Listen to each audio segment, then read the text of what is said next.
Norway যেভাবে মানে match বের করেছে ব্রাজিলের সঙ্গে, তারা এই ব্রাজিল কিন্তু সেই ব্রাজিল না যারা কিন্তু বল হোল্ড করে খেলে, কিংবা হচ্ছে গিয়ে তারা নিজেদের মধ্যে টিকিটাকা ফুটবলে তারা একটা বিল্ড আপ ফুটবল নিয়ে খেলে, সেটার খুঁজেই পাওয়া যায়নি। নরওয়ে কোথায় যেন তাদের আটকে দিয়েছে 74% বল ক্যারি করা ব্রাজিলের এগেনস্টে। It's not a matter of যোগ। এবং আর্লিং হ্যাল্যান্ড যে গোলটা করেছেন একদম ঠান্ডা মাথায়, বক্সের বাইরে থেকে দেখেছেন, গোল করেছেন, সবাই তাকিয়ে তাকিয়ে হচ্ছে কি সিনেমা দেখেছে, এরকম একটা ব্যাপার।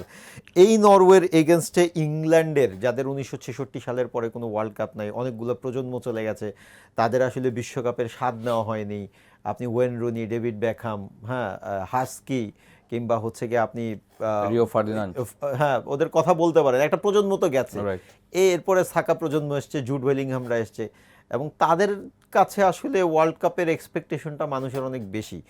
বাট কোথায় যেন গিয়ে আটকায় ইংল্যান্ড। হ্যাঁ, এই নরওয়ের এগেনস্টে আসলে তাদের, আমার কাছে মনে হয় ইটস নট সো ইজি। এটা একটা 50-50 গেমই হবে না, ইজি তো অবশ্যই না, তাদের জন্য তো ইজি হওয়ার সুযোগ নেই। কিন্তু যদি আপনি বলেন যে হচ্ছে গিয়ে ম্যাচটা যদি 55% হচ্ছে ইংল্যান্ডের দিকে ধরেন, এটা মনে হয় সুযোগ। আমি আপনার সাথে একমত। 50-50 ইন সেন্স এই কারণ দেখেন, ইংল্যান্ড যেটা হারানো সেটা কিন্তু তারা ওই ম্যাচটা কিন্তু তারা রিকভার করে আসছে, হারায়নি এগেইনস্ট মেক্সিকো।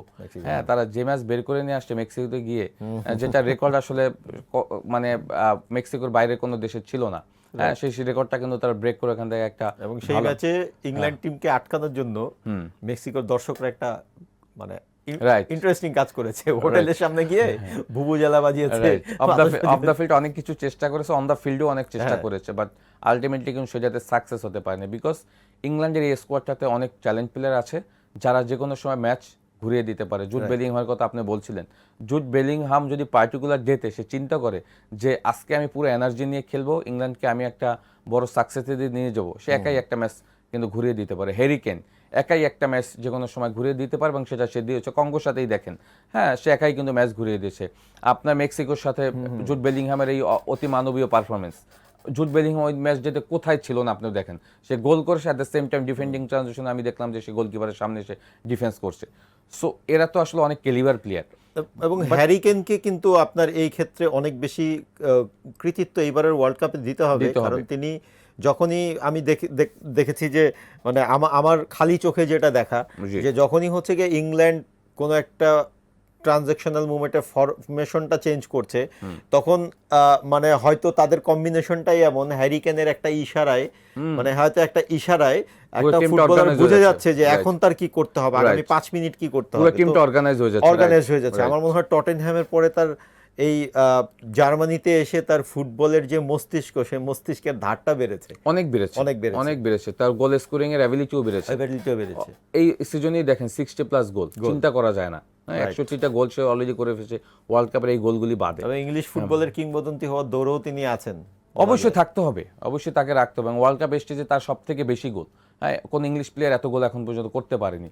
তো সেই জায়গা থেকে Harry Kane eventually he is the captain. হ্যাঁ, যেটা হয় যে অনেক ক্যাপ্টেন লাইক কিলিয়ান এমবাপ্পে খুব চুপচাপ ক্যাপ্টেন, বাট হ্যারি কেন হচ্ছে টিম ক্যাপ্টেন।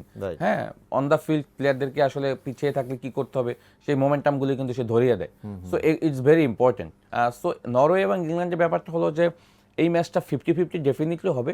বাট যেটা হয় যে আপনার দলে যখন একদম বেস্ট প্লেয়াররা, কি প্লেয়াররা পারফর্ম করে, তখন হলো পার্টিকুলার ডেতে আসলে কে পারফর্ম করে। যদি বোর্ড টিমে পারফর্ম করে তখন হয়তো ম্যাচটা এক্সট্রা টাইমে যেতে পারে। আদারওয়াইজ আপনি যেটা বলছেন আর্লিং হ্যালান্ড অ্যাগেনস্ট ব্রাজিল, সে কিন্তু কিছুই করেনি থ্রু অফ দ্য ম্যাচ, 6টা-7টা বল টাচ করছে। বাট যেটা হয় একজন স্ট্রাইকার যখন আসলে গেম প্লেতে টিম ইনভলভমেন্ট কম থাকে, তখন কিন্তু ফ্রাস্ট্রেটেড হয়ে যায় যে আমি হয়তো টিম ইনভলভমেন্টে আমার পার্টিসিপেশন কম, আমি বল টাচ করছি কম, হেলদি ফ্রাস্ট্রেটেড। বাট সে ফ্রাস্ট্রেটেড হয় না, সে জানে একটা সময় তার কাছে কিছু বল আসবেই। হ্যাঁ, সে কি করছে, তার এনার্জিটাকে সে কিপ করেছে, গেইন করেছে, রেখেছে। জান ইভেনচুয়ালি প্রথম গোলটা যদি দেখেন এগেনস্ট ব্রাজিল, যেটা হেডে গোল করেছে, মানে ও মাই গড, যেভাবে পাওয়ার জেনারেট করেছে ওখান থেকে, মানে মনে হয়েছে যে মানে কোথায় মানে কি জানি হয়ে গেল। সো এইখানে আর্লিং হ্যালান্ডের কৃতিত্ব রয়েছে, বাট ব্রাজিল আসলে যেভাবে ডিফেন্সিভ অর্গানাইজেশন এত পুয়ার ছিল, এটা চিন্তাই করে, এটা প্রথম থেকেই পুয়ার।